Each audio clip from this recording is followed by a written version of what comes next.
What's up, everybody, and welcome to the Mint City Soccer Show. I'm Corey Ensko. I'm here with Matt Swift. Matt, how you doing? We have matching shirts on. We do. God, it's for the non-viewing audience. This happens entirely too often. I feel like we joke about how me and David are the same person, the same birthday, but me and Matt like to match apparently. So we unprompted or unplanned wore the same shirt. I almost wore that hat, so I'm a little glad that I didn't now. Oh, that would have been great. But we almost wore the lightning hat and the fan appreciation t-shirts together, which have been really cute, but not on purpose. David might be wearing this shirt, but I don't know because he's on a boat somewhere and ignoring us as he should be. So no David tonight. He is living his best life. I've been following his escapades on social media, and he is like, he's got his vacation gear on. Mm-hmm. He's traveling all these awesome sites. He's having a good time. So yeah, happy for them and their trip. Looks pretty cool. So we got soccer to talk about. We got two matches to talk about. But before we get into that, we have some podcast business to do. So this show started with no music, which probably felt weird. Like, yeah, you didn't have your little banjo to bring you into the Mint City Soccer Show. There's a reason why. And Matt, I want you to chime in as you feel led.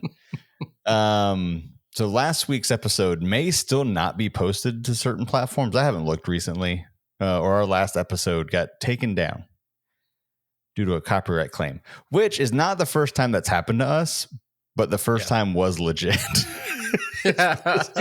Because we referenced a POD song and I put it in the recording and we got in trouble. So that was legit. This one, not legit. Yeah. Someone claimed that our theme music, which we got from a free audio library and have been using since 2020 when I picked it on a whim when we launched this podcast and hoped we would change it one day. We never did. This guy, what's his name? Do you remember his name off the top of your head? I'm going to put you on the spot. It's a great name. I'll stall and find it. It's a great name.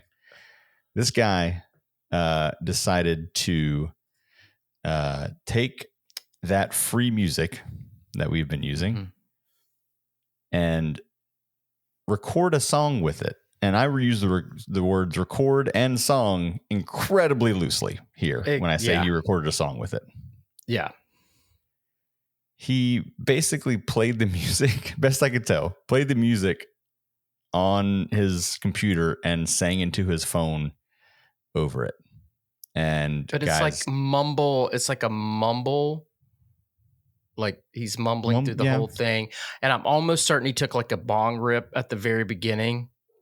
You could hear it. And then he just mumbles through the whole I mean, it is the worst thing. So I got the email with the copyright strike and I was like, oh my gosh, what is this? What did we do looked this it time? up. Yeah, I looked it up. And so I go to this guy's page. I got his name, by the way.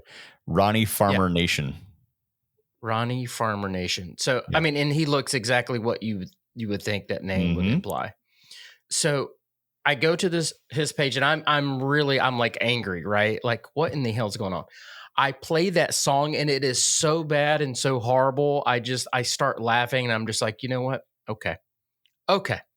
So I put in a claim. I was like, hey, to I think it was Spotify who sent me the copyright thing. And I was like, hey, we've been using this since 2020. He made this quote unquote song, I think in like 2023, maybe.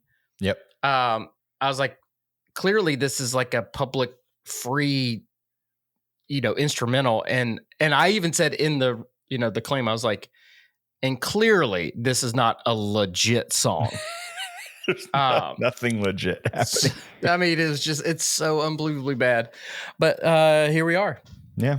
So anyway, we had been talking about changing songs at some point. By the way, I'm not going to play this song and I'm not encouraging anybody to go listen to it because I don't want to give this guy like any pennies on the play. But if you're so curious, it's going to kill you.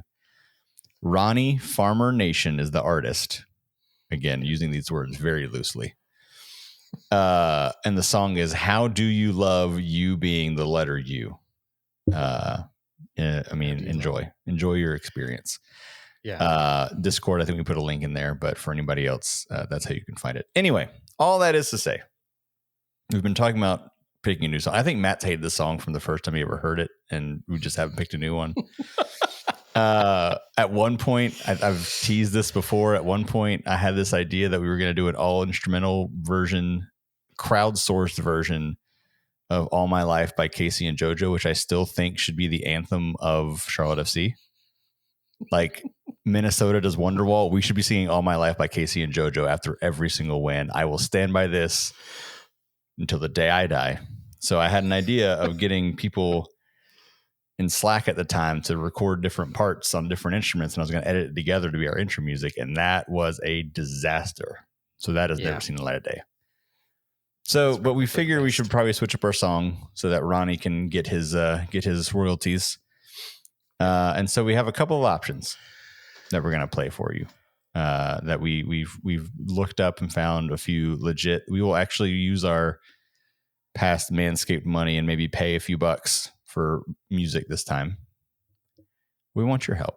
We would like your help deciding on what song we should choose as our next intro music. So here's what I'm going to do. I'm going to play 2 songs, just parts of them.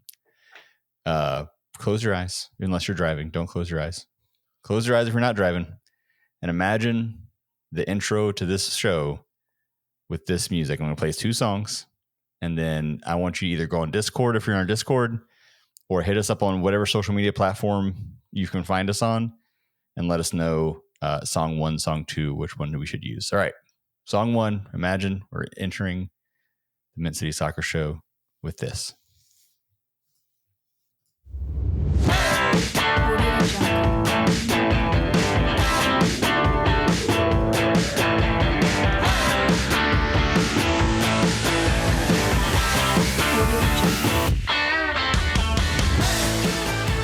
What's up, everybody, and welcome to the Mint City Soccer Show. See, that's how it would sound if we went with song 1.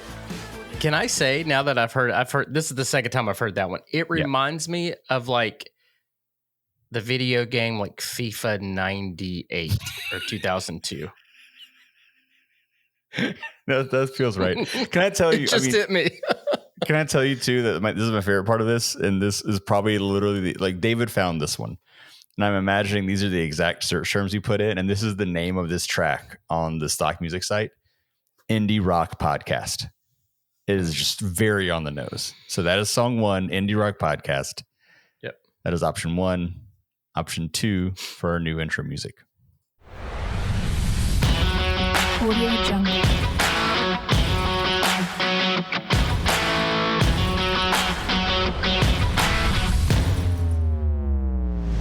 Jungle. What's up, everybody, and welcome to the Mint City Soccer Show. See, that's how it would flow very nicely. I'm looking for the hit there to start talking after. Also, can I say my favorite, or do I? I mean, you can try to sway the vote if you want to. I was just going to say real quick that if you hear a woman saying "Audio Jungle," that is the audio watermark. That would not be part of the song when I actually pay for it. So ignore that part. But Matt, what's your? Yeah, go ahead and sway the vote. What's your vote? I think I like the second one better. Mm-hmm. Again, the first one's good. I'll take either one. Whatever one. I think it's time for a change anyway. The original music. But yeah, the first one definitely gives me some like late 90s, early 2000s video game vibes there. Yeah, and that sounds like a bad thing to you. It's all right. I can live with that. All right, so let us know. Song 1, Indie Rock Podcast. Song 2, I believe it's called like Stylish Stomp or something like that. I don't know, man. In stock music's weird. But let us know which one you like on Discord, or we'll put up a poll on Discord, or just hit us up on any social media and let us know which one you want. And hopefully next week we'll actually have some music to kick off our podcast. And we won't have any fights with Spotify or random people trying to, make pennies off of ripped up music. And don't worry, if we ever have a sponsor again, we will continue to use the sponsor music because it's too good to pass up. Yeah. So that's not going anywhere. All right. That's enough business. We have some soccer to talk about. We have some soccer business. Yeah. I'm honestly, I have to tell you that I was convinced that we would be having a sad show this week. Out deep in my soul, I was convinced that our season was done for. But it is not. We are still fighting. Right. We can kind of go into each game however we want to, bounce around. And we got some questions from folks as well too, so we'll hit some of those. But just to kind of set the stage, we had a pretty awful showing at home last Tuesday to lose 1-0. And then we won on penalties in game 2 at New York, and just the most stressful match that I was about to vomit watching it. I was like, I cannot watch this. I almost didn't watch it. I was like, I can't do this. I can't do it. You almost pulled a coach and like turned your back to it and just listened for reactions to know what happened. Yeah. I was like, I will find out later on my phone. If we, it was brutal. So we'll kind of work through both of those games, and then maybe spend some time talking about game 3, which is Friday night at home in the bank, winner take all against New York City. 7:00 on Friday night. So we'll get a little bit of that too. But I guess we want to just kind of jump back to the first match and talk a little bit about any kind of, we don't need to go beat by beat on this, but I mean, just, sure. I really feel like I just kind of boil down to one question, which is like, what happened? It was a pretty brutal performance at home. Yeah. Playoffs, man. And like, you know how I've made my opinions known about people complaining about days of the week and everything like that. My thing is it doesn't matter what day of the week you play. It doesn't matter what time. It's playoffs, and you're playing at home. Yeah. But we sure didn't act like it. NYCFC is a team that plays us very even, though. It's a team that I really didn't want to play in the first round, because for some reason, and all teams have that one team that just gives them trouble no matter what. I almost would have rather played Miami or Cincinnati. We tend to play pretty well against them. We struggle against NYCFC, and I think the reason why is because we play very similar. Yeah.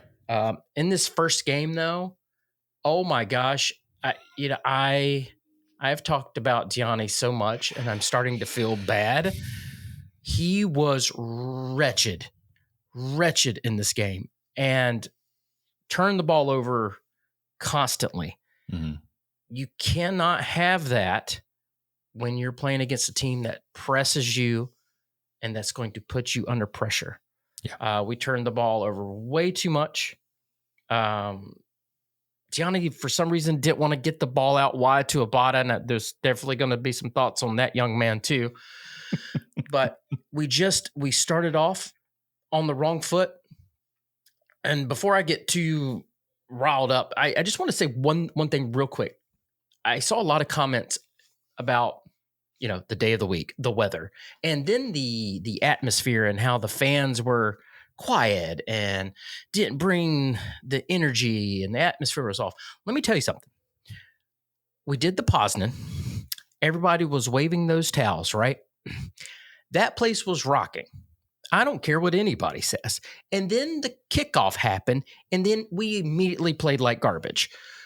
So the team has to give the fans something to actually cheer about. So I don't want to hear any bullshit about the atmosphere. I really don't. Like, I'm kind of mad about it, honestly. I'm sick of hearing, like, the fans can't go on the field and play the game. We were immediately put under pressure and played horrible the first 10 minutes of the game. What do you want the fans to do? They're excited, and then you're at home and you play that poorly. I mean, come on. I'm not disagreeing, and I'm not complaining about the atmosphere either. I mean, obviously I wasn't on the field trying to, but anyway, I felt like the vibe was off before the match. Something, at least around me, and this is probably very much depending on who you were around, like your section, like how people were reacting around you. But in my corner, I had a bad feeling because, like, we had plenty of people. It wasn't like it was empty. Like, it wasn't like one thing I put my finger on, but like it did feel, even pre-match, a little quieter, a little more subdued The anthem was a mess.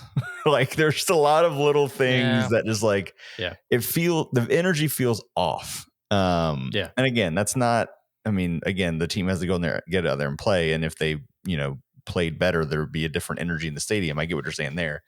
But yeah. And this is not playing a blame game either. Like it's not anybody's fault that it was, but something just felt off from pre-match. And then it just continued into the match there. And I don't know what it was. I don't know. I don't think it's necessarily the night or the day of the week or anything like that, because you're right. I mean, we had a bunch of people, we did the posing, we had the towels, like we were going, but the energy felt off, and then it continued just immediately when they took the field. So And I feel like, again, it was a pretty decent crowd to be the day of the week it was, and whatever time it was, and the weather, what it was. And then you heard the boos when Matt Freese would get the ball. So the crowd's into it. Hold on. That's my new favorite tradition. I don't know why we're doing this. I don't know. But just booing goalkeepers. Let's just continue this forever. It's my favorite. Yeah, well, I think a little reason bit I'm not aware of. But from my perspective, it feels like we just boo. We started with Montreal, which I think there was a legitimate reason why we booed him. Yeah. And now we just boo keepers. I think this one too. So Matt Freese is in the top 3 for goalkeeper of the year. He's in the running for goalkeeper of the year for whatever the hell reason. Yeah. Because he's not, and our goalkeeper is not. Yeah. I get that. So, I mean, Kalina is number 1 in saves, number 2 in clean sheets, not even in the running for goalkeeper of the year. Matt Freese is like way down the list of a lot of MLS goalkeepers. And just because he plays on the U.S. men's national team, we got to throw him in the top 3. So I booed him because of that.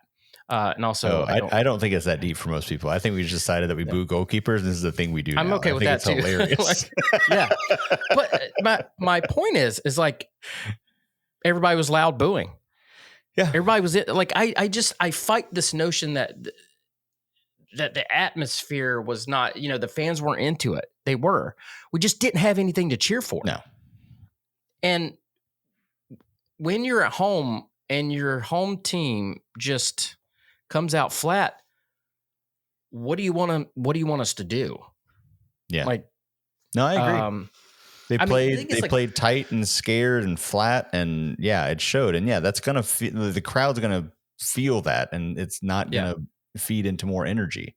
I agree with you. Whatever vibes I felt pre-match that shouldn't have affected, the energy could have been very different had the play on the field been different. I had a bad feeling, and this is probably more my superstition or anything like that just something felt off from the beginning, and then it just continued. But I think, had the team come out and played better from the jump, the place would have been rocking. Like it was a good crowd. There was nothing wrong with the crowd, but there was nothing to cheer for the entire match. Maybe I'm just being cynical, but I feel like maybe people were looking for something to, they were mad because of the Tuesday game. Well, we're not the only team that had to play during the week. We are the only team that lost at home. We are. Everybody else all the other teams had to play during the week. Miami gets special treatment because they're Miami, but everybody else had to play weird games. I don't know. And I thought we had a pretty decent crowd. Like I said, it's just, when you come out that bad, like I don't know what to do. And we were that bad. And I don't understand that. People were mad that Zaha is not on the field. And I tweeted this out today. Something that's, I think, been missed in the whole conversation of Zaha is that who was Zaha's replacement? It wasn't an 18-year-old. It wasn't a young, inexperienced player. It was a DP who gets paid a lot of money, who just came from a very, very good club. That was the replacement. That shouldn't be a problem, right? Like on paper, you're like, oh man, we're solid. We got Vargas, and we got this other DP on the other side. And then he has zero impact, does nothing, gets subbed off at the 65th minute for Tiger Smalls, which was the wrong sub, by the way. Let's back up a few different things. There's a few things I want to talk about. Yeah. So I'll throw them out as questions, and you touched on some things already. like when we talk about what went wrong here, like I think you already answered this question. Like, is it all Zaha? Like, what's the percentage Zaha impact of this team looking so lost and so flat from kickoff? Like, there's other factors here, but how much did that team not having Zaha on the field, regardless of who replaced them, how much was that an impact, do you think, on the way the team came out? Or was it a minority piece? I think when Zaha, anytime he's not on the field, it hurts us. Just like anytime Pep is not on the field, it hurts us, right? You would just rather have your big time players out there than not. But if someone is hurt, you would think a designated player would be, all right, we're good to go. So on paper, this lineup should have been golden. Yep. We should be good. Especially like that middle three too. Should lock down things, but we kept giving the ball away. We weren't winning the second ball. So we can blame Zaha. We could say maybe we would have done this or that, but I mean, people have to step up. Right? I'm not trying to blame him either. That wasn't like still being mad at Zaha for the thing. Like I'm still frustrated, but like that's even beyond that. It's just like the only thing on, paper that changes from one match to the next is Zaha not being a part of it and Abada being on.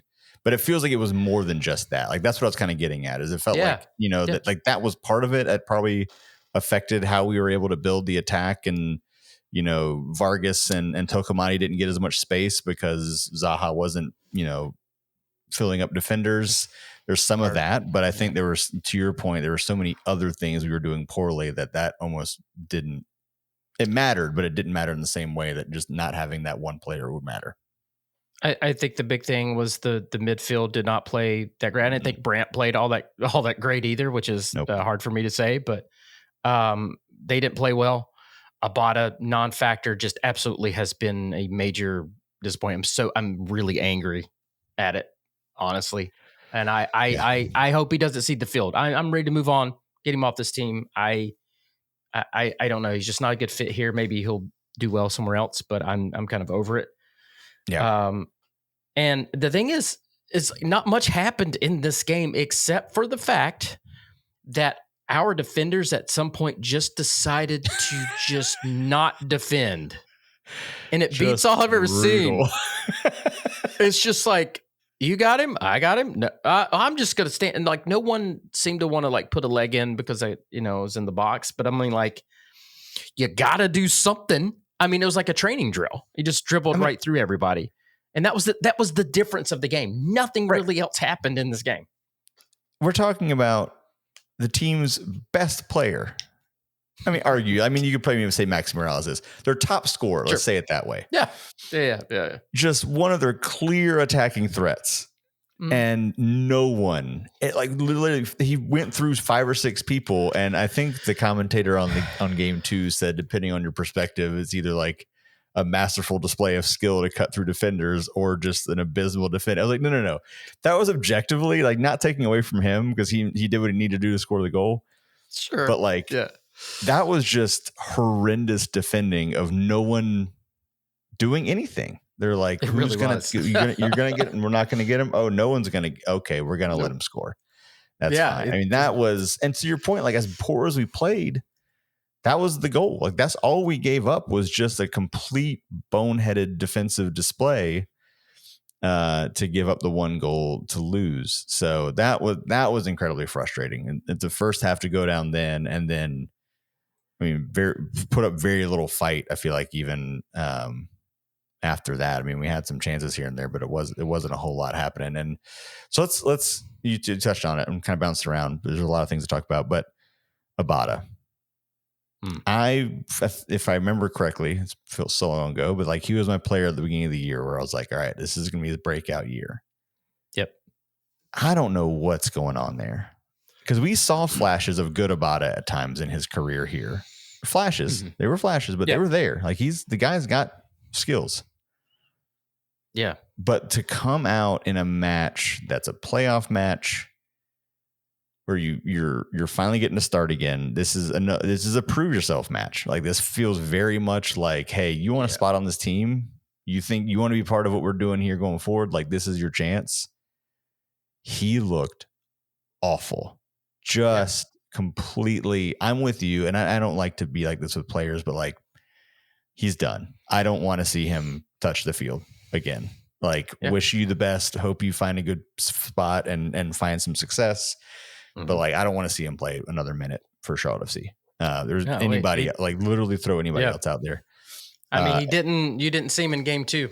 So no. And we were joking in our section of like, you know, we talk about Dean's subs and how they're always late. And it's like, and we called it in the first half. We're like, yeah, he always subs late, but not Abada. Abada's coming out in the 60th or 65th. Sure enough. Yeah. Dean will wait too long to sub anyone, but he can only take 60 minutes of Abada. And he's like, I gotta get out of here. I gotta do something else. Yeah, you're right. And honestly, I didn't understand the sub. I like, what is it with Brandon Cambridge that coaches don't seem to like? Because unless I'm watching a different game than everybody else, every single time that Brandon comes on the field, he does something. It's exciting. He plays with purpose. He plays with energy, like he has something to prove. And then you just don't see him again. I'm like, what is this kid doing in training that is so egregious? Or like, what is the deal? Yeah, Tiger Smalls comes on, and I didn't understand that sub. No. And then Tiger Smalls I like Tiger. Don't get me wrong. He played horrible as well. Yeah. Brandon comes on and then lights it up. So I just don't understand what's going on there. Brandon comes on and in 4 minutes plus stoppage creates 2 chances. Yeah. Like, it's crazy. And he's done that whenever he's been healthy and available. When he comes on, he's a spark immediately. Yeah. And that's what you need as a sub. So it just makes no sense to me. He's done this several times, I feel like, where he's been the one that comes in, and even if he doesn't get the goal, it's like very clearly he is in a chance, or he's created something, or he's got a shot on goal. Like, wasn't it his first game back after his injury, and he finally came in the first time and he had like a wide open net and just skied it? But like, he just puts himself in a position where he's going to make a play. Something's going to happen. I don't understand why he's not coming in. Either way, I get why Abada came off. And I just think, I mean, obviously he's not worth what we're paying him, but I don't want to necessarily pay him any more money of anything. Like, I think it's time that didn't work. Yeah. It's time to move on. I don't need him as a sub. Nope. Depth B. I'm okay. Yeah. I honestly, I would rather have Brandon Cambridge than Abada. Like, it's night and day. I mean, I don't know what it is, man. Like, I don't either. If you're not going to be physical, you got to have the speed, but he kept getting beat. And then, like, you better be able to dribble well, and he just does his decision making, just the whole thing. Something is not right with him. Yeah. So no, totally agree. All right. We talked to Gianni just because you talked about him a little bit, and I haven't really mentioned him yet. I feel like what's hard about Gianni is he kind of went through this like roller coaster progression over the past several months. I would say, like, for a long time, he was one of those that we did not speak highly of here. You know, frustrated with the way he played. He was one of those that kind of kept coming up. But then I really feel like over the past, 2 months, maybe a little less, it started to work. Like, he started to play. I think he started to play better. He started to fit in with that midfield a little more. Or at least he wasn't obviously bad. But I legitimately think he started playing well for a stretch there. He had a good stretch of games where I was finally like, you know what? I can get behind Gianni staying for a little bit and being part of this midfield. I think he's got some things. And then we saw the bad version again, where everything is too slow, indecisive, and turning the ball over, making poor passes. It was brutal to watch him in the midfield and the whole midfield, but especially I feel like a lot came down to what he was doing in the midfield. We had a really good conversation about him in Discord. But it's one of those things where he's, again, when he's put under pressure, he's not good. Mm-hmm. He's not good with the press. You have to. It doesn't matter if you're a central defensive mid, an attacking mid. You have to be able to play forward passes. get the ball moving. Mhm. And he is actually one of the worst at doing that. Mhm. So not only is he turning the ball over, he's not actually making progressive passes. Now, his passing stats are good, but it's sideways and backwards, which, at a certain point, you do want that person there to make sure you're getting the ball to people. But we are a counter-attacking team. Mhm. You can't have somebody stalling the play like he does or being too slow. And I think a lot of times he's done that. Now, what I would like, I would like for him to stay with the team, but I still think his best duties are, we are up a goal or two. It is 10 minutes, maybe 20 minutes left in the game. You bring him on to shut things down. He can be good. Just under pressure, I worry. And a team like NYCFC can expose him. He played better, a little better in the second game, but there were times I'm like, oh my God, this is going to be a nightmare again. Mhm. But we got away with it in the second game. Yeah. So let's move on. Anything else in the first game, or you were made to move on to the second game? No, let's do second game. The last thing I'll say on the first game is I was just very glad now that that's not the last we will see of this team in that stadium, because I had that thought walking out. I was like, man, if that's the last match we get to see of this team in this stadium for the year, that's a brutal way to end what has otherwise been a pretty fun season. Yeah, absolutely. You're right. All right. So game 2, we go up to New York, play on that abysmal poor excuse for a soccer field, because it's not, it's a baseball stadium. Yeah. I don't know. Did you have any thoughts coming in? How did you feel like the team might show up? Just kind of any leading into the match, any thoughts you might have had and expectations? I actually felt pretty good about the game, and I knew Zaha was going to be up for it. Mm-hmm. I knew that NYCFC would pay a lot of attention to him, and that could open things up. I was kind of banking that our midfield wouldn't have 2 horrible games back to back. And I just thought, lesson learned from the first game. We've played NYCFC multiple times now. We should know what to expect. And I thought we came out a little better. But again, this game was, especially early on, was very, very even. But then we also had our chances and got really unlucky in the first half. But overall, just the first half in general, I was pretty pleased. And at halftime, I was like, okay, I think we're gonna be all right. I think we're gonna get through this one. And if we could just get back home, we're okay. So that's kind of how I felt about, especially the first half going into halftime.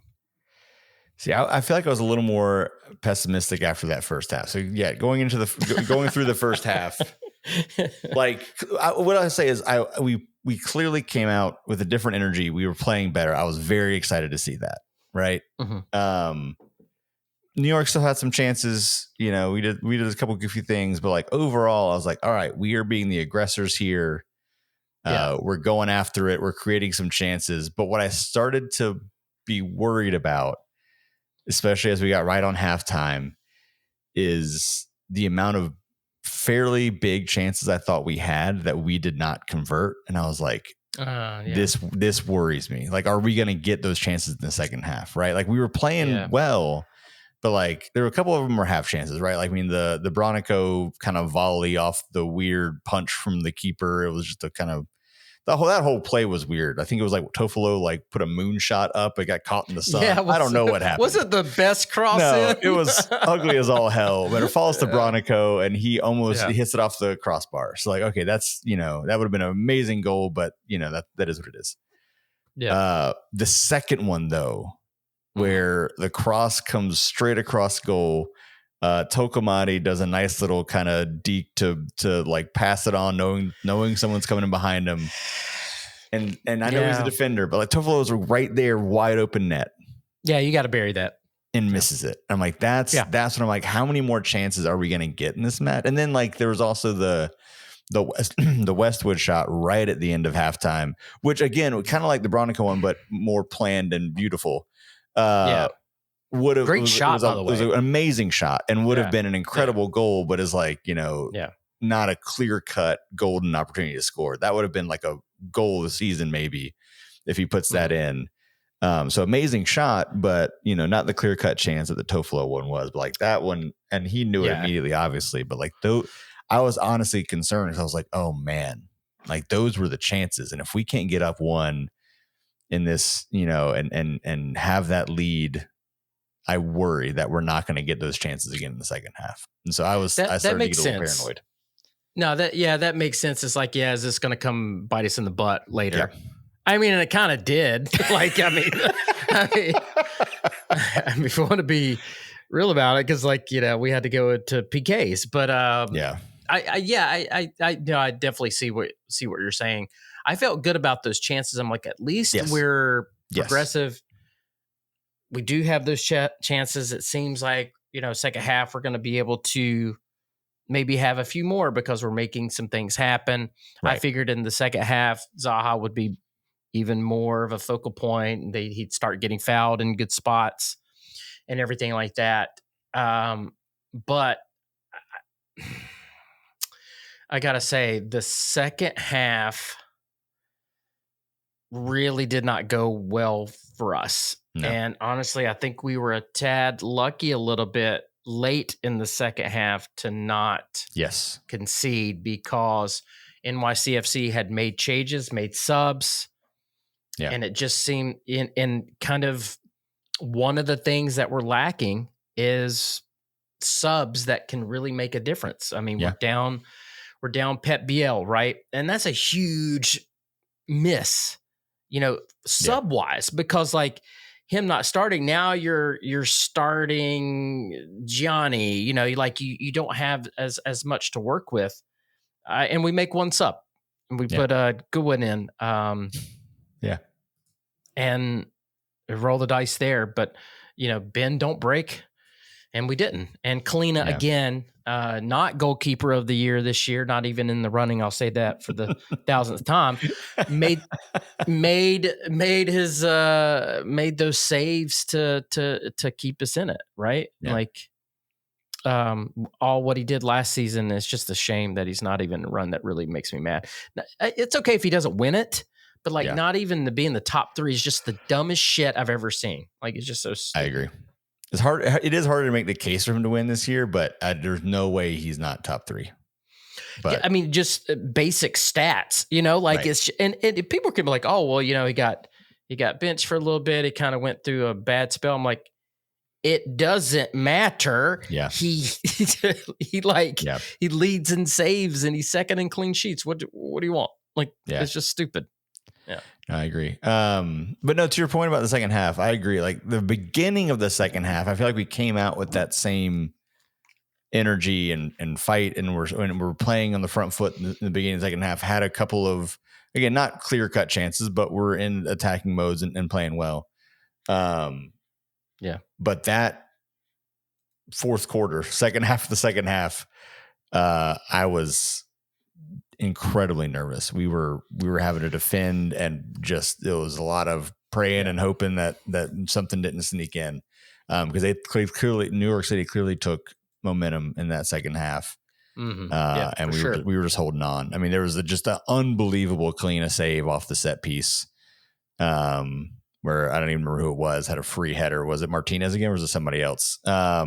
Anybody, whoever had the free header, Kalina makes a huge save. There was even a chance right after that, though, where I think he just kind of someone kind of scraped it across the front of the goal. So yeah, I mean, it was very nerve wracking. So I went from being like, oh, we should be up, we should have scored already, we need to win this in regulation, to like, please God, just hold on for penalties. just everybody, hang on, and let's get to 90 minutes so we can do penalties. Because it felt like at the end of the second half, that was our best chance. Like the goal in the run of play kind of felt like not a thing that was going to happen. Now it's like, we got to just go to penalties and hope for the best. I did not, and I did not feel good going into PKs. Mm-hmm.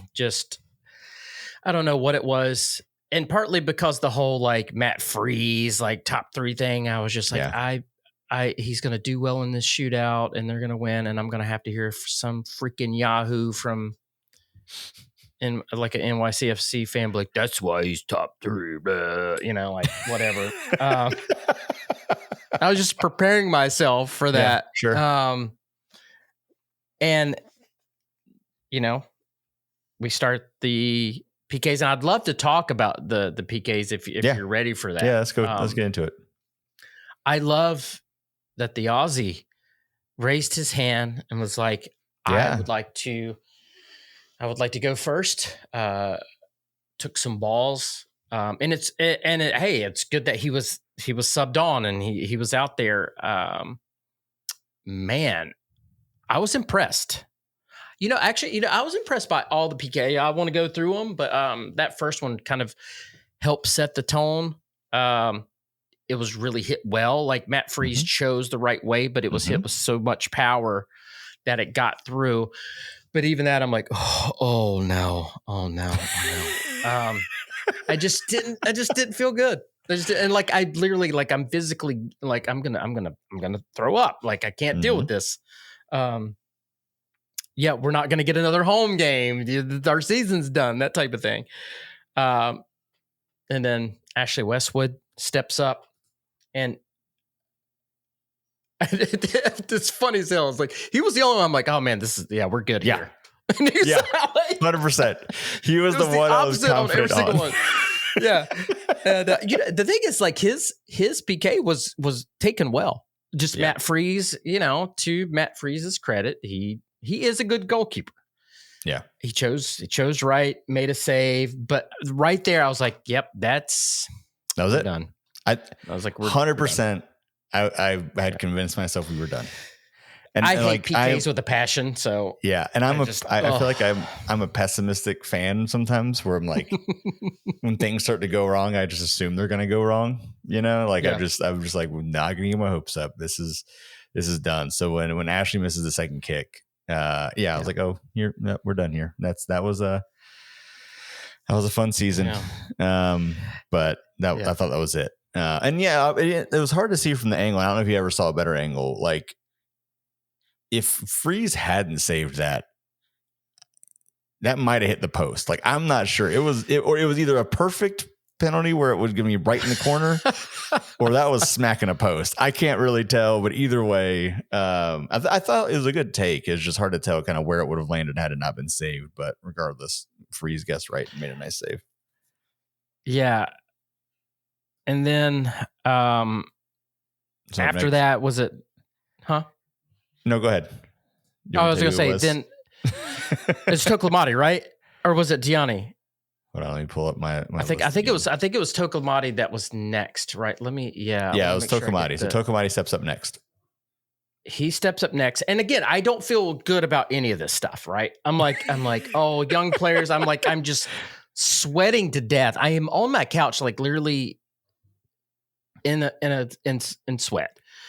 This is actually, oh my gosh. I would ask David this too if he was here, is like what you physically did when you get in these moments. Cause I feel like I do a certain thing, and not just soccer, but like any sport, when it gets to this like level of like, we are late, it is a massive game, and like hold on to your butts time. Yeah. I stand up and I kind of have like there's probably like a crossed arm thing happening. There's a lot of like face touching, Oh happening. yeah. Definitely.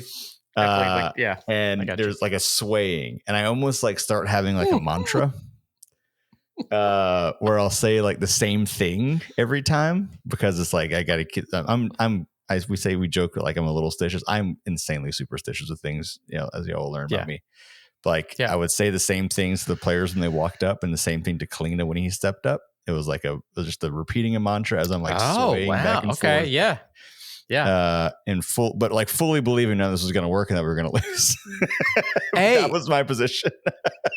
whatever you did helped us win, Corey. I tend to, if my team is playing well, if I'm on the couch, I tend to sit I can't move. Yeah. And if my leg is crossed, it has to stay crossed. Yep. If my phone is on the table, it has to stay like it. I'm a weirdo. Yeah. But what was it? Was it Jim on The Office once said one time, about wearing a jersey or something like that? He's like, yeah, I mean, like, it's silly, but like, if everybody does it and the team finds out about it, like, it's like maybe they'll play harder. Like he was trying to rationalize like being superstitious about wearing the same jersey. Like, I don't know. That's just that's the fun of being a fan. I know Donnie Fatbird, he's hella superstitious. Yeah. Like if you ever watch a game with him, he has to wear the same thing or drink the same thing, be in a room at a certain way. It's pretty funny, but I'm the same way. And we talked about on the show? I don't think we have. And since we're talking about Tokomati's was the next PK, have we talked about on the show that Fatbird Donnie did the research about the cornrows? My God, no. So if you're not in Discord, this is the type of stuff that you're missing. But go ahead, Corey, if you want to analysis. So Donnie texts us. This is pre-game 2, right? Yeah, it was after game 1. Yep. And I'll just read it. He's like, I would just like to confirm something because you all know I'm a little stitious. I just went back and verified our last 3 losses of the season all have one thing in common: Edon and cornrows. So like hair tied tight to his head. Yeah. Miami, DC, and Philly, he didn't. So he has like more kind of like longer not dreadlocks, but like kind of less of braids, kind of loose on the head a little bit. So he has done this, and I believe he even said that he made Edon aware of it before the match. I don't know what that means. I don't know if he used context to make sure Edon was aware. It didn't work because he still wore the braid. Technically, I mean, we won the game, but we didn't win in regulation. But no, this is the kind of stuff we get in Discord. That's where Donnie is as far as his level of superstition. He was doing like tape research to see hairstyles. Yeah, I can't remember like what prompted him to do that, but he was just like, when he does that, we don't win. I'm like, okay, well there you go. But I believe Adon may have been informed through maybe another player because it's paramount that he knows this. Our wins and losses depend on I would this just love to see his face when he hears that. It's like, all right, I just got to tell you, this guy I know wanted me to tell this guy I know. It's amazing.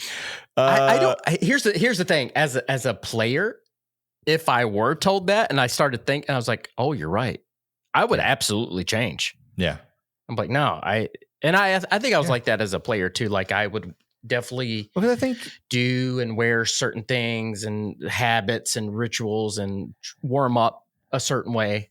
Yeah. I mean, as a player, you definitely have your things. Yeah. Like the way you like what kind of clothing, like how you wear your uniform. Yeah. What you listen to when you warm up, like all that stuff. It's a routine or superstition, however you want to call it. I mean, I know people that talk about depending on what jersey color Clean is wearing, whether we're going to win or not. Like we can get deep into the lore of what it means. But anyway, talk about any scores. And had a little bit of a attitude about it too. Did you? I don't know if you caught that after he scored. I was trying to read his mouth, but he definitely said something to the goalkeeper. Mm-hmm. Which I'm like, dang, like. I liked how fiery the shootout was. Yeah. And his PK was good. Yeah. I was impressed by what I saw. I think the next one was I was most impressed by in the moment. PK was Harry Tofilos because they talked about it in the commentaries. If you're watching, you saw it. He slipped so bad on his plant foot. Just ate it and still somehow managed to keep the ball down enough to go into the goal. And it looks like if you just watch the ball, it's a nice PK. But if you watch him, he slips big time, loses his footing completely, and still manages to put it in goal. So maybe a little lucky, but that one was, I was like, that was impressive for him to still manage to get that on frame. Yeah, and I mean, God, I would have felt horrible if he would have missed because he slipped. That's not the way you want things to go down. I'm glad he converted. And, I think I mentioned this. I got a chance to meet him in person, talk to him. I'm a big fan of his. I hate that he missed that big opportunity. Yeah. And so it was nice that he converted that and getting into the mix of the team and starting to score and making things happen. And I think he's just going to get better and better as time goes on. And totally. Hopefully we're going to have a long playoff run and he can show some of that. So very good penalty. Yeah, but definitely I was like, oh my gosh. And then we finally get the miss that gets us back into it. Which was just felt like a bad miss. It was just so bad. It's so incredibly bad. It looks even worse because Kalina guesses wrong and realizes immediately he guessed wrong. So he doesn't even make a real attempt. He just kind of flops sideways and the shot goes way wide. Or it seemed way wide from my vantage point. Didn't have a lot of power. It was just a weird penalty. Very much was weird. But they make the mistake and we're right back in it. Yeah, I think what the kicker was thinking was Kalina was one of the things he was doing. He was deciding really early. Yes. So if you notice some of definitely the earlier penalties were kind of just to the left or right of him. I mean, he was diving. And so it was kind of easy. So maybe he was thinking I'll just hit, he'll move one way and I'll just kind of dink it into the corner. Don't have to put a lot of speed on. And and the kicker chose the right way because Kalina dove wrong. But it was really poorly executed. And man, I'm going to call this dude out on Twitter. I got into it with this dude named Oliver. Mm-hmm. That's an NYCFC fan. And he was talking shit after we won. He was like, yeah, it took us missing a penalty for us to beat you. I'm like, yeah, that's how the fuck PKs work, dumbass. What are you saying? Literally they are. Yeah, it's yeah. And Kalina saved the last, don't want to get ahead, but he saved the last one. Right. And so this dude made no sense. And then he was talking crap about Zaha. And I was like, dude, your name is Oliver and you're from Connecticut. Simmer down, tough guy. But it just beat all us. Yeah, it took us missing a PK for you to be. I'm like, yeah, that's how that works, moron. I don't know. Some of their fans are pretty dumb. Anyway, but we'll get back into it, right? With a horrible miss. We do. Get back into it. Then I believe I'm looking back at my list again. Zaha's next. Talk about attitude. Zaha, I don't know if he said words, but he had a look after he finishes his, especially I'm sure after, he missed in the streak ending match that we had in New York in the regular season. That was ugly. He had a PK on the same side, missed it. I don't know if that was in his head or not, but it was just a very confident PK and then a good old fashioned stare down and a little smile to the keeper. Yeah. And you never know what is said, in between the kicks and everything like that. But it seemed a couple of these kicks, even from the NYCFC guys, were talking shit to Kalina. There were some word spings at him. What is happening down there? Yeah. Everybody's getting really. It was spicy. Amped up. Yeah, definitely was a little spicy. So then we get to the point where this is where I start to get stressed out. Is just we've gone through 5, we're tied at 4. Now it's just sudden death penalties essentially. Yeah. As a fan, I don't know if this is the right. I think the strategy as a player, you want to be the opposite. As a fan, I liked us going first. I don't know why. It just felt like if we missed, it wasn't over yet. Yeah, no, I'm with you. I think typically as a team, you would want to know what you have to do, right? So you want to be defending first, so then But I think as a fan, as for my stress level, I just knew if we made it, I was like, all right, the worst we can do is go to the next round. Worst we can do is go to the next round. Worst we can do is go to the next round. Yeah. So that was kind of I kept repeating through all however many we had to go through of that to finally get to a winner. Yeah, Malanda, I believe, was next. His PK was really, really good. And then also, I should say, because I think Melanda and Gianni both did it, and this is when I was like at the highest stress level. I have terrible eyes. Y'all are just learning all kinds of things about my life, but like whenever they would go like high, because of like the blue background and my terrible eyes, like they're like I would lose the ball. Like I didn't know where it went, and I thought we skied all of them. I was just convinced they were 10 feet above the goal and skied into the crowd until I saw the ball fly down on the net. And so I had like small panic attacks every time we took a penalty like that. So it was a great time on the porch. Don't worry.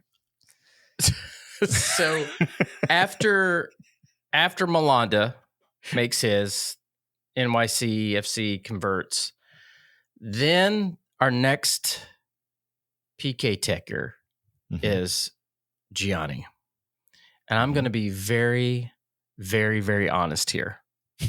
A lot of times when I'm watching games and everything like that, I'm thinking about what I'm going to say on the show, like what we're going to talk about and everything like that. As he's walking up, I'm like, please, God, don't let him miss. Like, I have been giving him so much hell lately. And I'm like, I just don't want to have to talk about this on the show. Like, I don't want to have to be like, and there he goes, he's missing, like as he's walking out, I'm like, please just don't miss. Just whatever you don't miss, please don't miss. Like I was pulling for him. His PK was stone freaking cold. Yeah. I mean, he took it and I was like, holy shit. Yeah. Like, I mean, I was highly impressed. And I'm just like, thank God he didn't miss. Because I'm not happy with him anyway. And like, I've talked so much about him on the show and I don't want to do it anymore. Yeah. I was like, just please don't miss. I don't want to have to talk about this. I love that. I love thinking about what you have to talk about on the shows. I don't want to talk about him missing. So he puts it in. That gets us to we go 6-6. Burn was our final taker. I was worried about Burn. Yeah, just because it was Burn, or like what worried you? I don't know. I don't know because one, if I really like it, like Zaha, like if I'm just like Zaha was known as like whatever you don't miss, because I don't want people to pile on you and blah blah blah.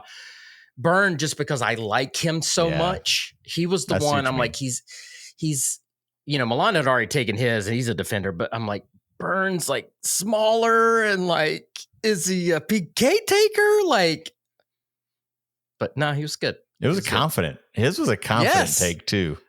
Yes. I was highly impressed with every single PK taker.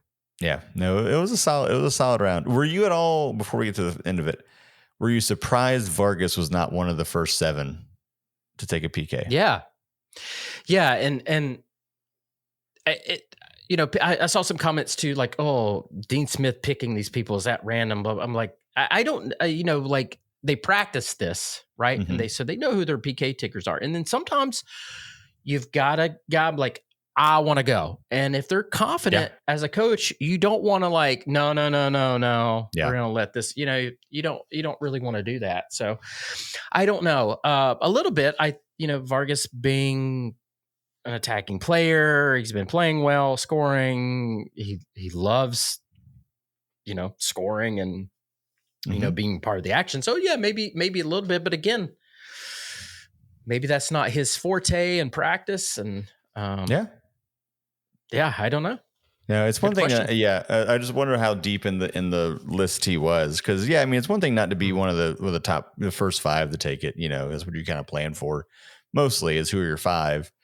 But as we kept getting deeper, and I guess we only went 2 more deep, but like I kept being surprised that like Vargas wasn't the one walking up there as we were putting up. Yeah, Melanda, Gianni, and Burn. Yeah, exactly. Whoa. I mean, those 3. If just like looking on paper, they would probably be towards the last of the people I would pick. But not the way that they took those kicks, man. I'm like, holy, okay, Yeah. I see you, guys. And then finally, Ojeda steps up. Finally, I think this is the first time Kleina guesses right in the whole shootout. That's right. First time he guessed the right direction. And it ends up being a pretty easy save down to Kleina's left. And I probably yelled loud enough for the entire neighborhood to hear me. Scared my daughter as I yelled. And Charlotte somehow walks away with the PK win here. What was your reaction? Oh, I yelled. And like a lunatic, I'm here by myself. We had a busy day, so I couldn't make it to the watch parties and stuff like that. So the neighbors probably think I'm abusing someone in the house or something. I don't know. But yeah, I was so relieved. Relieved is the best word I could possibly give. And I so wanted a third game to be back home because I want our fans to have fun.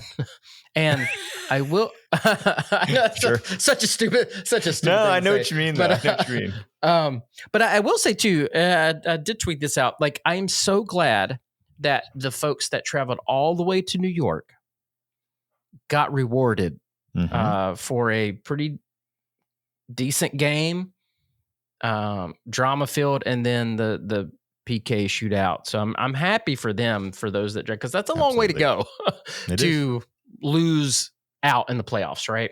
When we probably should be winning. So that made me really happy for the traveling fans, because we have such great traveling fans. Like, it's insane. It's insane. It really is. How good we are traveling. And we're, it's not like it's first or second year. I mean, we're, kind of removed from that now, but we still travel really, really well. We really do. So we really do. I was happy for them and just relieved and so excited that we're going to be at home. And just, I want to see this team play like I know that they can at home and give the fans really what they deserve. Yeah, agreed.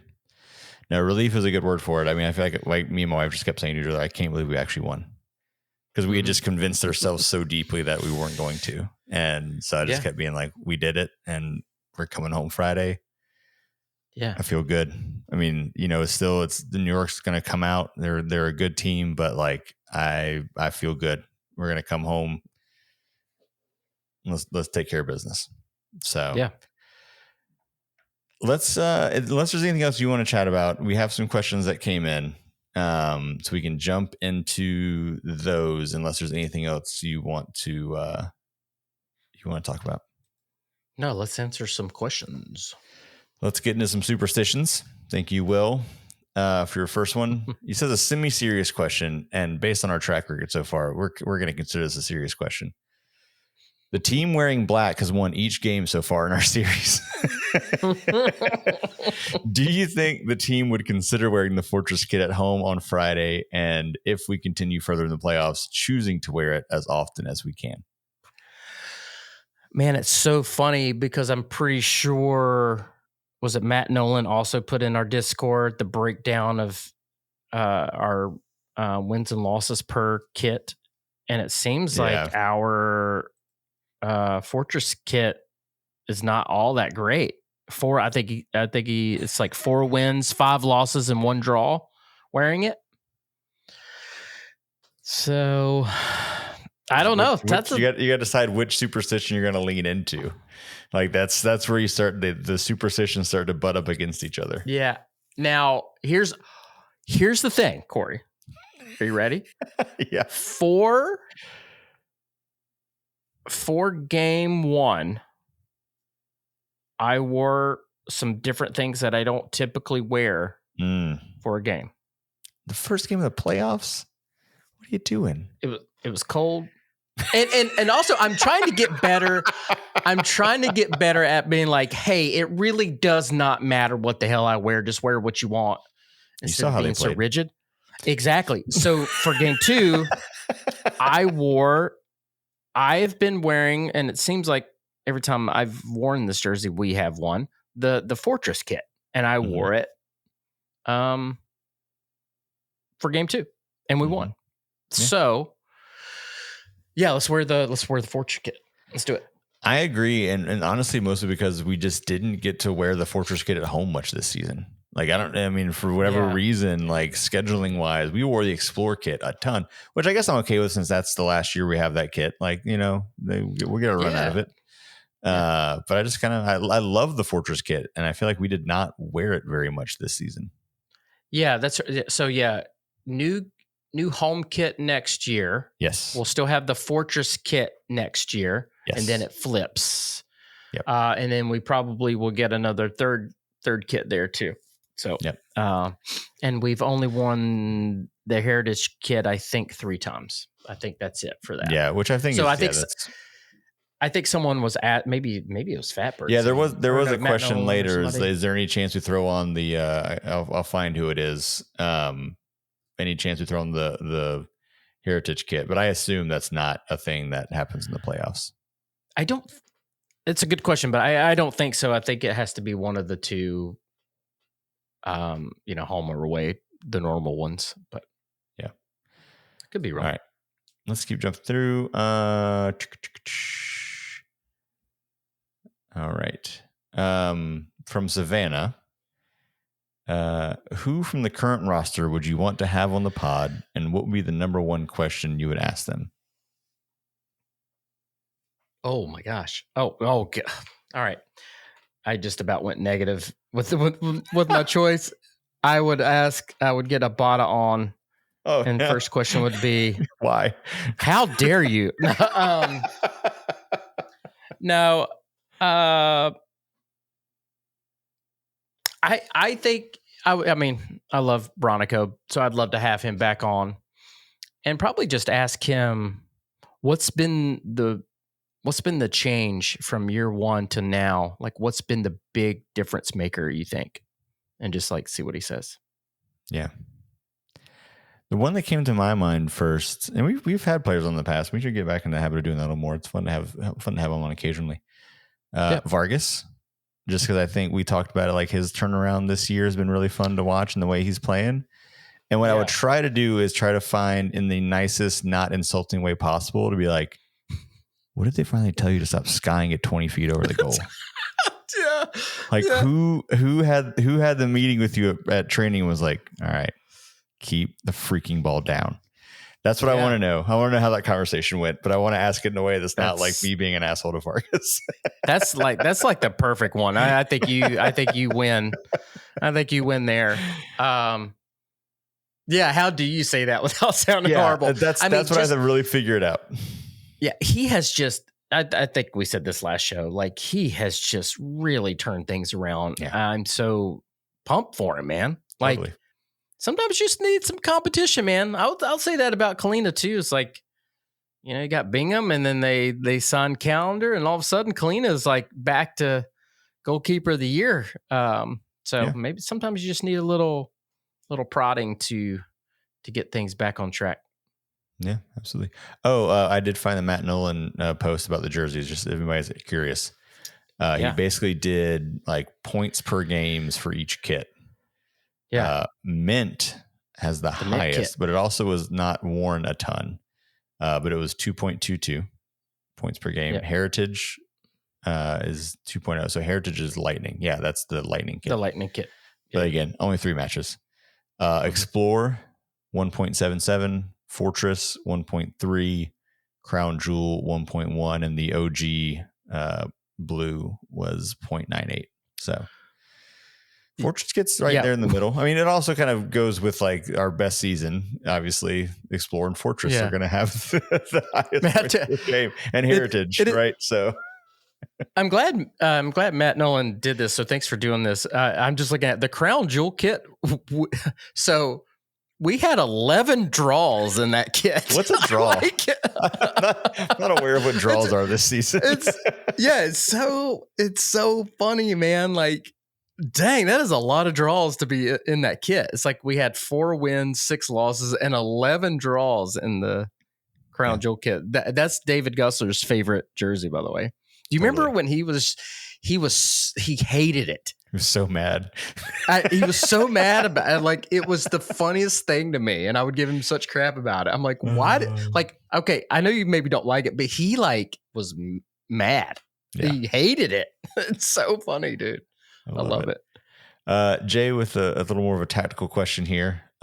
We need to score, which is not a question, but a statement that is accurate. There's only been one goal in the run of play in this series. Yeah. Is crazy. So who knows what happens on Friday. But what he asks is, what can we do to unlock Tokomati, who seems to be overshadowed by the defense? Or do we need him to play back to Vargas, Zaha, or even Bronico to get back to scoring? So short version of the question is, what does Tokomati need to do? Or what do people need to do for Tokomati to get him back in the action? Because it does feel like he disappears for streaks of time there. Yeah, he's kind of been on this streak of not scoring, and it's kind of the first time that we've really seen that. And I think he's just not getting the service that he really needs. But I mean, we're winning games, so it's okay. Yeah. But again, I think with NYCFC, we just match up so perfectly that it's a stalemate, and so you're not going to get a ton of chances in this game. Now, I'm hoping Friday we flip that and we score 5-0.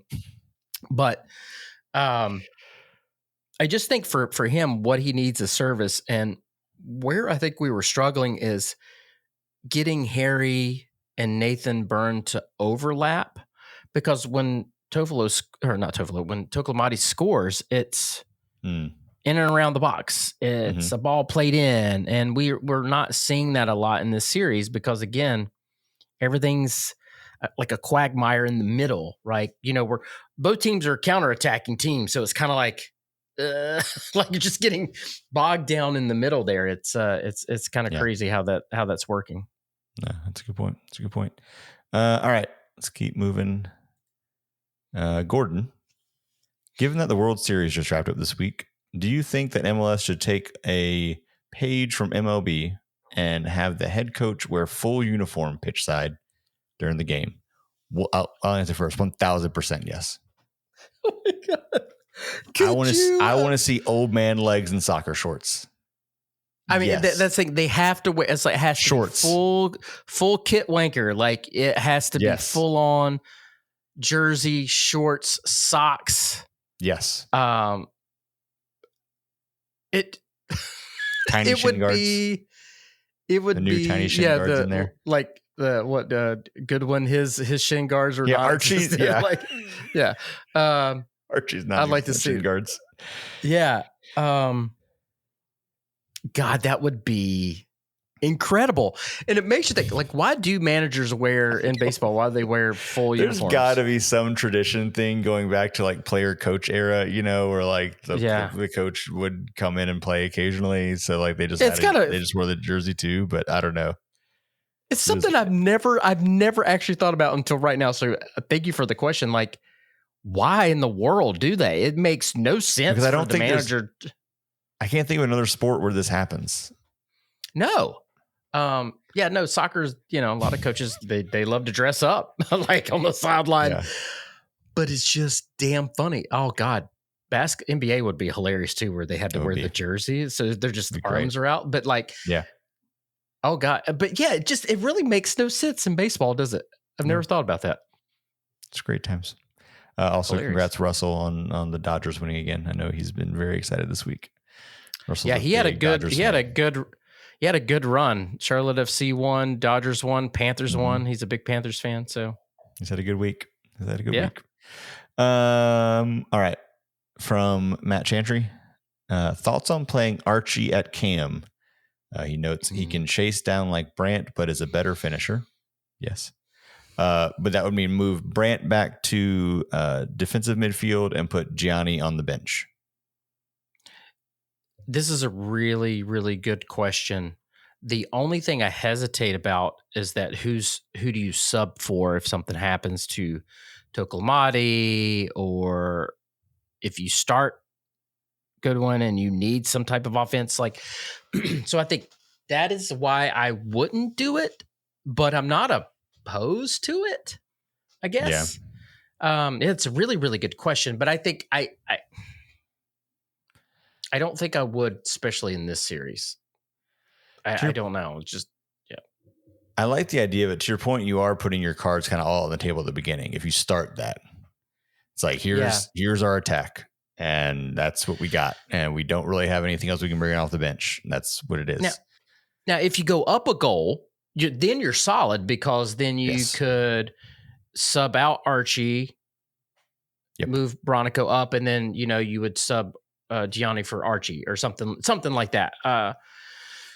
But if the game goes on later, you're kind of, I would say Abada, but like, what are you going to get there? Like, I don't know. And you can move some stuff around, one of the things we really do need to think about, and I think we keep forgetting, we don't have Pep. And that is a major piece in this puzzle that we just have not had.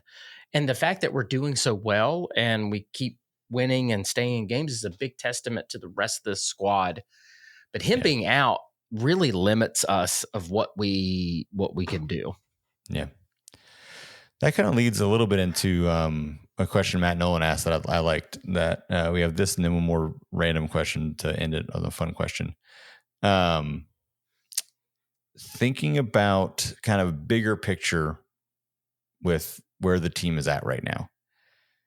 He's basically asking, is the team going for broke now? As in, like, this is the season it has to win. Or are we just kind of beginning the ramp up of our championship build era? And he's thinking about, like, with Melanda leaving, with Reem aging, some things like that are going to change. But, like, kind of what part on, like, the kind of natural, roller coaster or spectrum of a team's life are we? Like, are we still ramping up, or is this like, this is when everything comes together, this is our best chance and it's going to go down from here? What's your sense kind of where the team stands to go, like, thinking about next year and year after? No, really, really good question. I kind of talked about this before, and we talked about it a little bit with Zoran too. Like, I think he and I kind of see eye to eye on, like, building this kind of like a Seattle Sounders type of thing. And that takes a long time. We've talked on the show, we've gotten better every single year. I still think we're kind of going up.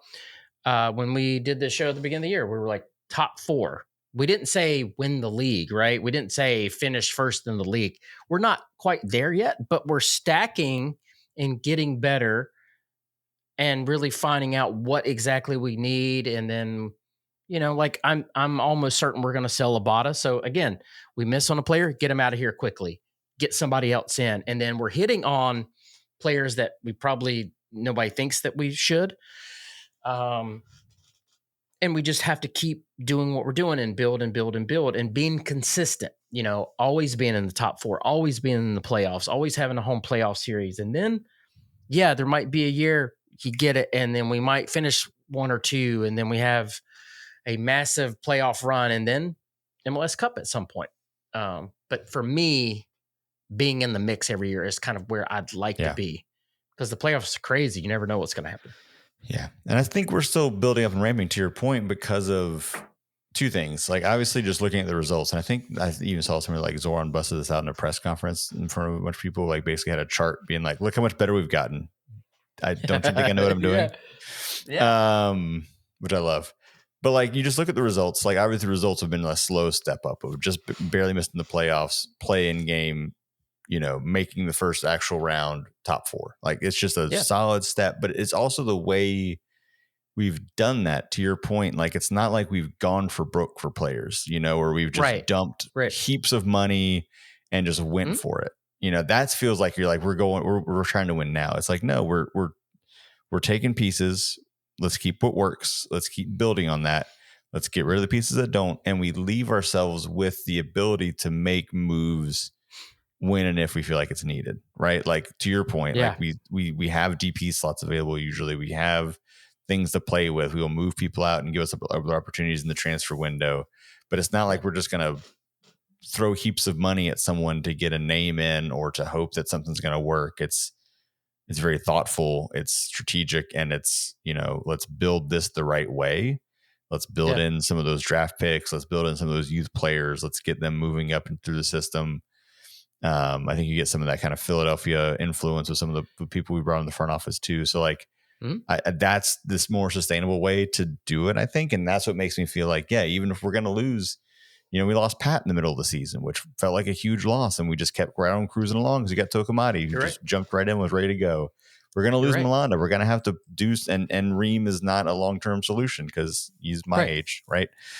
So you're going to have to find some of these pieces that we got to replace, but nothing feels like this is the year. And then after this is going to be rebuild mode. Like, I think we're still moving up, and it's just like take out pieces and got to make the right plugs to fill those gaps. You hit the nail on the head right there. It's not like you're having to make wholesale changes now. Like, Westwood will age out. Like he's about, we'll see what he does next year, but he's there, right? We're gonna have to replace him. You mentioned Tim Ream. We're gonna have to replace Milanda, but it's not like, oh, we got to burn this all down, or we're like St. Louis where we're top of the league and then we're absolutely at the bottom. We're at LA Galaxy. Same thing, like a huge roller coaster. Yeah. Just consistent, steady. Seems like we're going to be in the mix. Always hard to beat.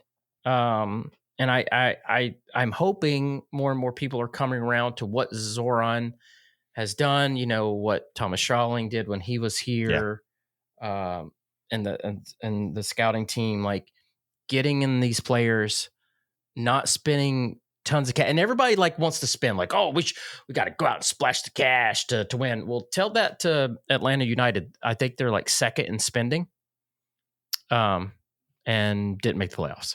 Didn't even get close. So they're trash. Spend all that money for nothing. And Chicago, kind of another team, like spending money doesn't mean anything if you do it stupidly. So, getting our loan players in, and like Zaha, like I love Zaha, but it is a gamble. It was a gamble bringing him in.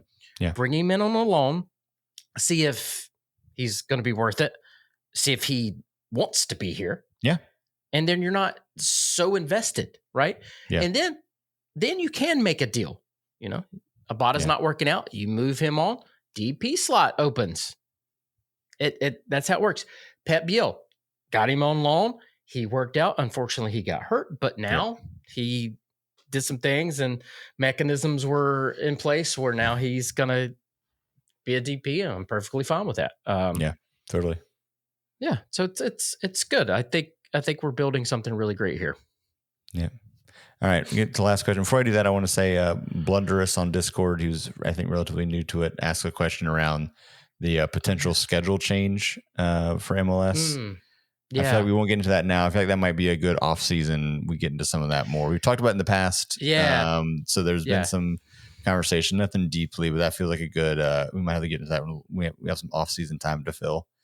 That's a good question. To talk about that. So just wanted to shout out the question. Thank you for the question. Yeah, for sure. We will end with, Eric Hill asked these questions and I'm like, where are they coming from?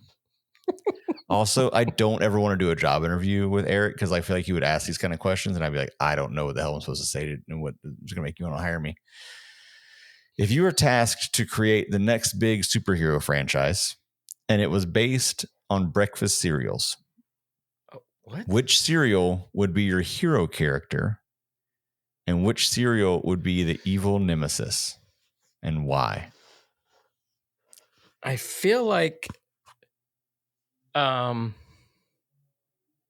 just trying to go through all the cereals. There's Tony the Tiger. There's Captain Crunch that they could, Captain and a Tiger.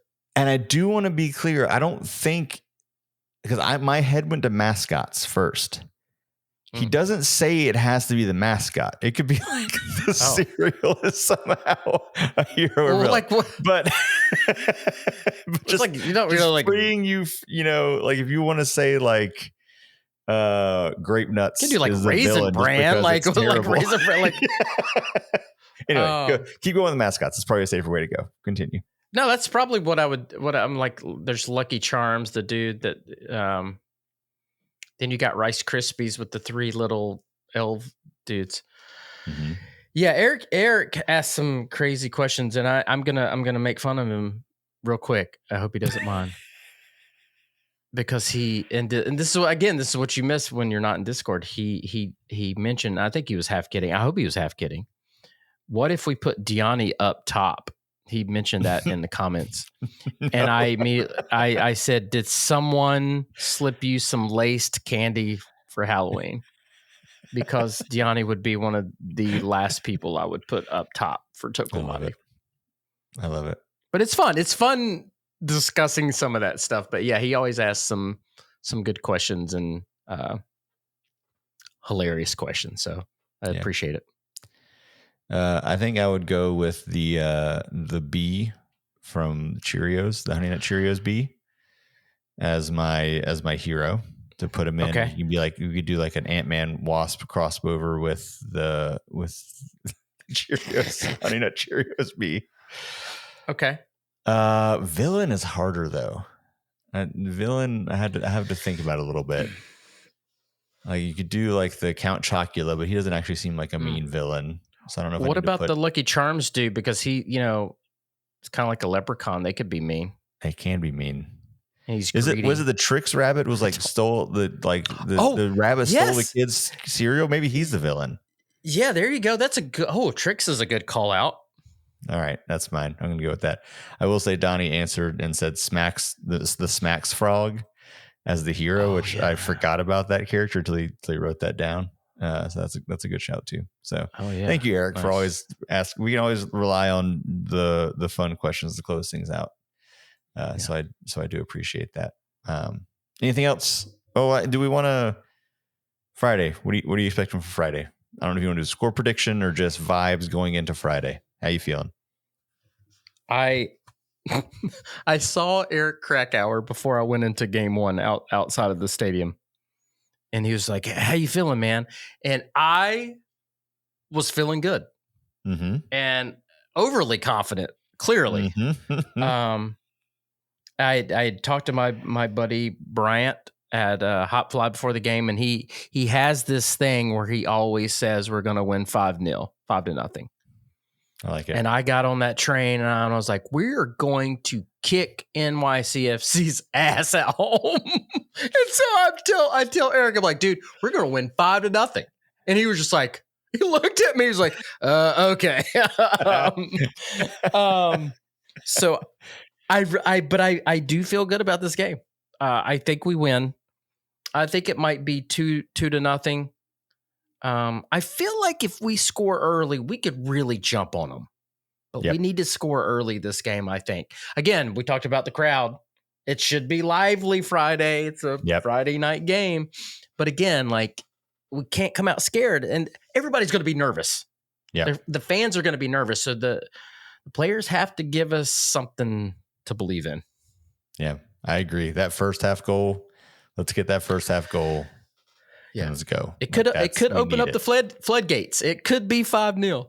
Yep, let's do it. We're gonna win 5-0. I like it. All right. Well, thanks everybody for listening. I'll give one more shout out to the Discord to join that. Join the Patreon that's in the show notes. It's a few bucks a month. It gives you access to the Discord. If we do Soccer and Coffee, we do it in there. We get our listener questions from there.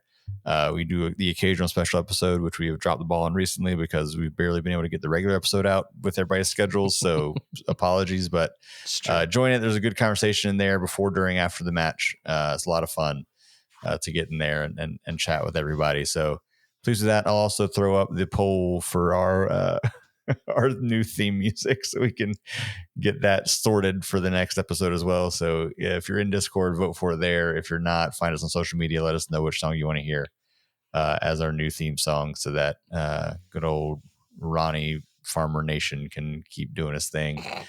But with that, I will see everyone, I hope, on Friday night at the bank. Let's win 5-0. 5-0. See you guys.